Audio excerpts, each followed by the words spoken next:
Hey everyone, and welcome back to the channel. Today, we read diving deep into one of the most high-stakes scenarios a mariner can face. A man overboard or mob in restricted waters? Imagine this, you're navigating a massive vessel through a narrow, busy channel. The banks are close, other traffic is around you, and suddenly the dreaded call comes over the radio, man overboard. This isn't the open ocean where you have miles to maneuver.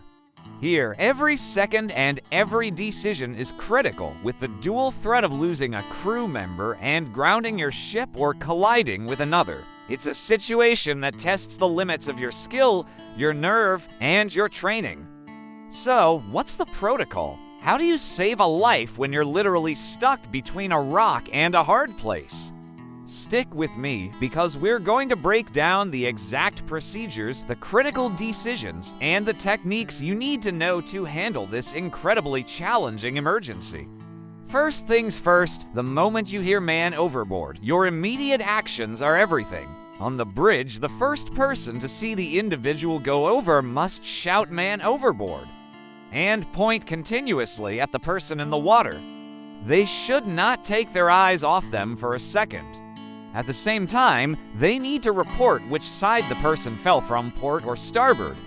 This is vital information for the entire bridge team. The officer of the watch immediately throws a life buoy with a self-igniting light and smoke signal as close to the person as possible. This marks the position and provides initial flotation.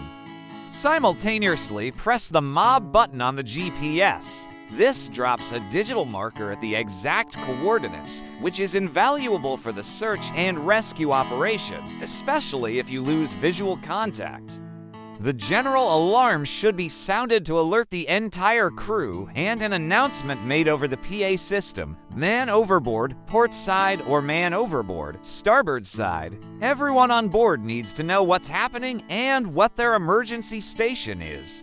Finally, the ship's whistle should sound 3 prolonged blasts, the international signal for a man overboard, to alert all nearby vessels. This initial sequence of actions needs to be reflexive, a product of constant drills and training. In a narrow channel, there's no time for hesitation. Now, let's talk about the most controversial and critical decision: how to stop the vessel. In open water, you typically perform a Williamson turn or an Anderson turn to bring the ship back to the location of the incident. But in a narrow channel, you simply don't have the space. A turning circle for a large vessel can be half a mile or more. Attempting a standard turn will almost certainly result in grounding or a collision. This is where the crash stop comes into play. A crash stop is exactly what it sounds like: a full power emergency reversal of the engine. The order is full astern. The ship will shudder, vibrations will be intense, and it will be a violent maneuver. But it's designed to stop the vessel in the shortest possible distance. While the ship is slowing down, the helm must be managed carefully. The propeller's transverse thrust during a stern propulsion will cause the ship's stern to swing, usually to starboard for a right-handed propeller. The rudder will have little to no effect at first, but as the ship loses way, you'll need to use it to counteract the swing and keep the vessel within the channel limits. This is an incredibly difficult piece of ship handling that requires immense skill and a cool head. The goal is to bring the ship to a complete stop as close to the MOB-S position as possible without running aground or hitting anything. While the bridge team is wrestling with the ship, the rest of the crew is in action. The designated emergency squad musters at their station, ready to deploy the rescue boat. In a channel, the rescue boat is often your best and fastest option for recovery. The coxswain and crew need to be ready to launch the moment the ship has sufficiently slowed down and the master gives the green light.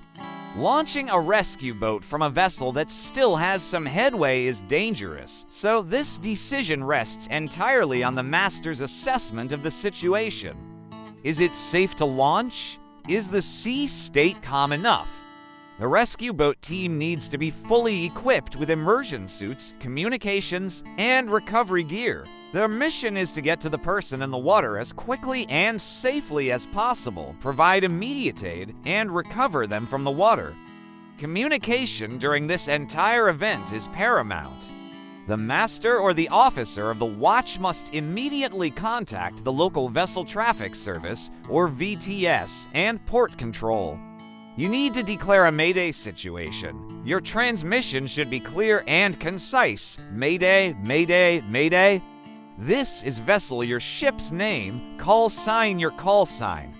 We have a man overboard in position, your GPS coordinates. We are in the name of the channel and are executing a crash stop. All vessels in the vicinity, please keep clear. This broadcast does several things. It alerts all other traffic to your emergency, warning them to stay away and provide assistance if possible. It also officially initiates a shoreside search and rescue response. The VTS will coordinate with the Coast Guard, Marine Police, and other available SAR assets.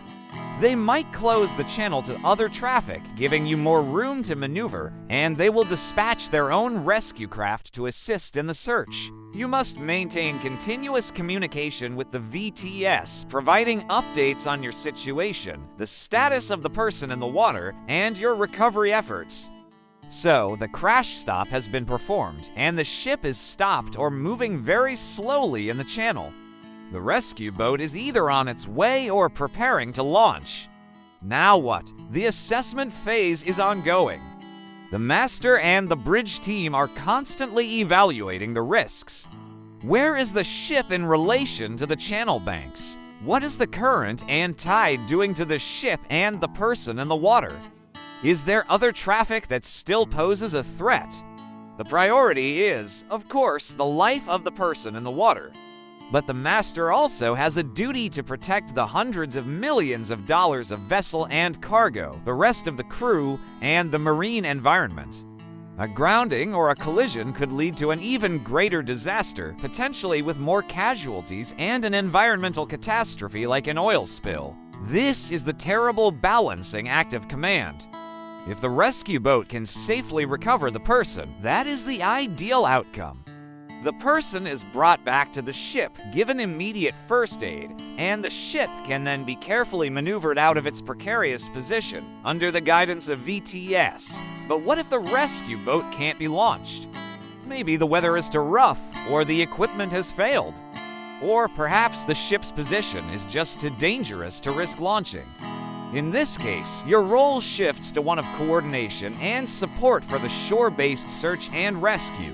You must keep the person in sight at all costs. Use searchlights at night. Keep pointing. Keep communicating their position to the VTS and the incoming rescue helicopters or boats.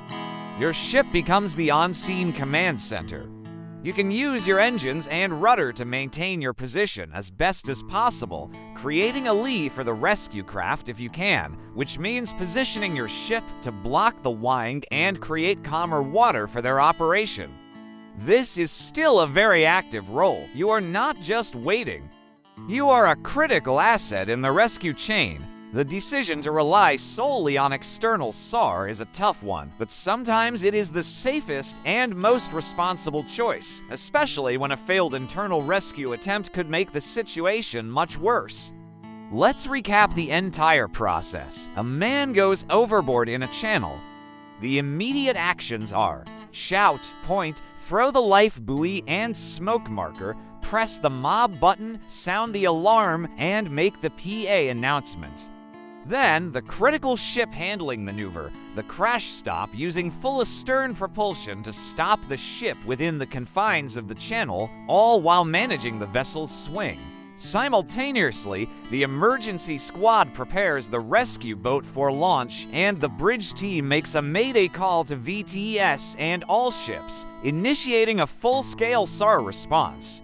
The core of the operation is constant assessment. Can we safely launch our own boat? Or is it better to act as a support vessel for shore-based rescue teams? The goal is to recover the person in the water without causing a secondary disaster like grounding or collision. This scenario is the ultimate test of a mariner's training, ship handling skills, and decision-making under extreme pressure. It highlights why drills and preparation are not just routine tasks, they are lifesavers. Thank you so much for watching. This was a heavy but incredibly important topic. Facing a mob in restricted waters is a nightmare scenario, but with the right training and a clear head, it can be managed effectively. If you found this guide valuable, please hit that like button and subscribe for more deep dives into professional seamanship. And as always, leave your questions and your own experiences in the comments below. I read all of them. Stay safe out there and see you in the next video.